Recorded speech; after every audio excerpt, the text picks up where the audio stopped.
Bonjour et bienvenue dans J'aime l'écho, l'émission qui donne la parole aux chefs d'entreprise. Nama Bak, bonjour. Bonjour. Co-fondateur et associé de Trusty.io. Dans un instant, je vais expliquer ce que j'ai compris, vous me direz si j'ai bon.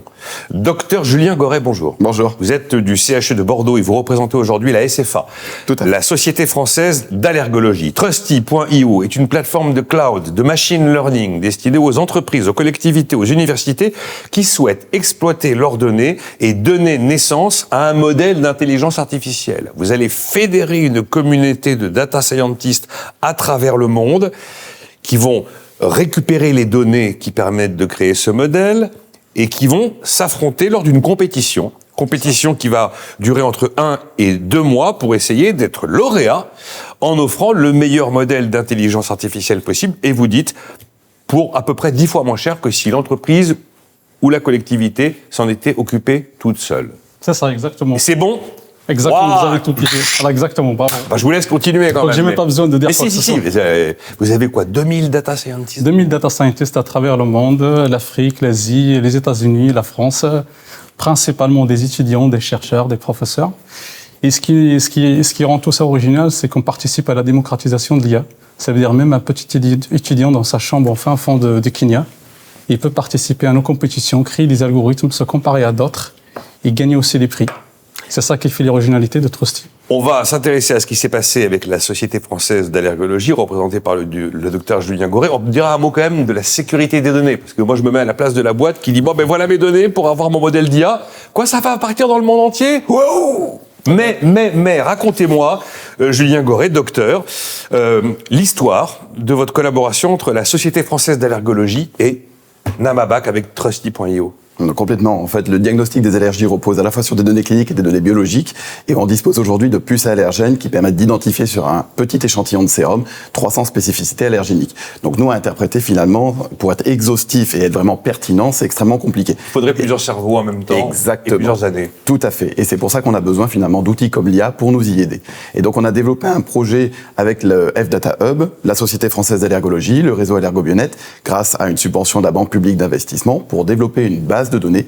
Et cette base de données a été mise en data challenge grâce à Trusty pour qu'il y ait un algorithme de prédiction des allergies à partir de ce profil de puces. Vous avez lancé le challenge AllergonChip, donc avec la SFA et donc la participation de BPI d'abord pour la collecte des données. Et là, c'est parti à travers le monde, Nama Bak, pour essayer de construire un modèle d'intelligence artificielle pour prédire si une personne va développer une allergie et détecter l'origine de cette allergie. C'est ça. Donc, pour expliquer un peu la procédure, comment ça marche pour les gens qui nous écoutent. Donc, il y a la data. On a des experts qui vont passer quelques jours avec l'organisateur pour préparer la donnée, pour qu'elle soit prête à être analysée. Et derrière, après, on la diffuse sur nos serveurs, où il y a la capacité de calcul. Et après, il y a 2000 data scientists à travers le monde qui vont se connecter, créer des algorithmes sur mesure, à la base de la data, sans pouvoir la télécharger.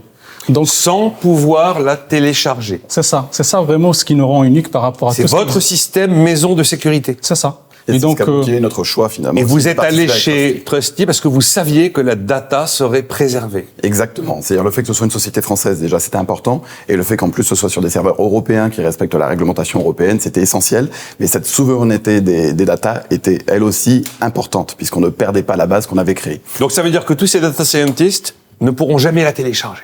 Après, c'est la sécurité, c'est subjectif, c'est toute question de... Rien, le zéro machin risque, on connaît. On rend tellement compliqué la chose que même pour un Américain ou quelqu'un au Japon, n'arrivera pas facilement. Après, on va au-delà des frontières légales ou pas. Mais le plus important, c'est qu'on permet à des hôpitaux, comme la SFA, comme CHU de Strasbourg, comme l'hôpital Foch, ils ont tous travaillé avec nous. Et la raison pour laquelle c'est je peux construire un algorithme grâce à la communauté, tout en préservant la confidentialité de ma donnée. Et ça, c'est unique un peu au monde. Même les boîtes américaines qui existent sur le marché ne font pas des... Et ça, c'est l'offre de sécurité signée Trusty. C'est ça, exactement. La donnée ne sera disponible qu'en lecture seule. En lecteur seul, et pour les gens qui comprennent ce que c'est l'IA, la donnée c'est important, et on entraîne grâce à la donnée les algorithmes, Et si la donnée sort Alors, après... juste pour la petite anecdote, avec l'hôpital Foch, ça a permis de développer un algorithme qui prédit les rejets pulmonaires à partir d'une biopsie pulmonaire. C'est ça, exactement. Vous, c'était pas le même sujet, docteur Julien Goret. Il y a eu 300 participants dans le monde. Comment l'histoire s'est terminée? L'histoire s'est très bien terminée puisqu'on a eu plus de 3000 soumissions d'algorithmes.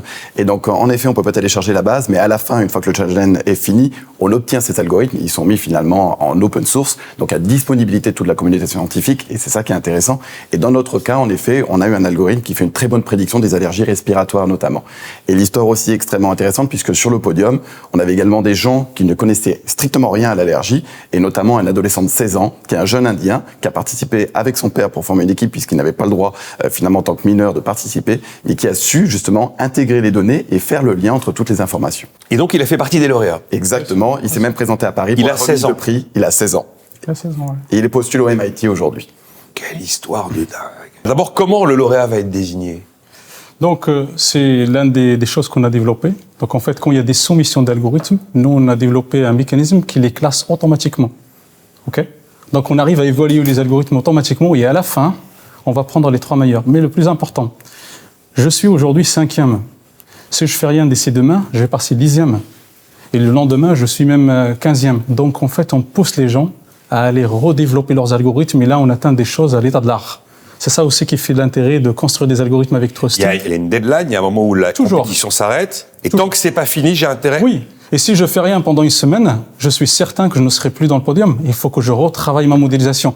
Et donc, même par rapport à des grosses boîtes qui ont des milliers de data scientists, ils ne peuvent pas concurrencer ce système. Parce que là, on parle des milliers et nous, ça grossit tous les jours. Hein. Bon, et donc c'est important pour nous, parce que d'autant plus que nous, on ne peut pas faire cette surveillance-là, et c'est Trusty qui peut l'assurer. On est d'accord. Et donc, il y a un moment, il va falloir le désigner, ce lauréat. Exactement. Oui, c'est ça. Donc, à la fin des 2 mois, il y a ce qu'on appelle un leaderboard, donc un classement automatique, et on prend les 3 premiers, on ne s'arrête pas là. Là, il y a une petite vérification manuelle pour vérifier qu'il n'y a pas de fraude, il n'y a pas de plagiat, il n'y a pas de copie entre eux, et c'est ça qu'on va valider et qu'on va donner à l'organisateur.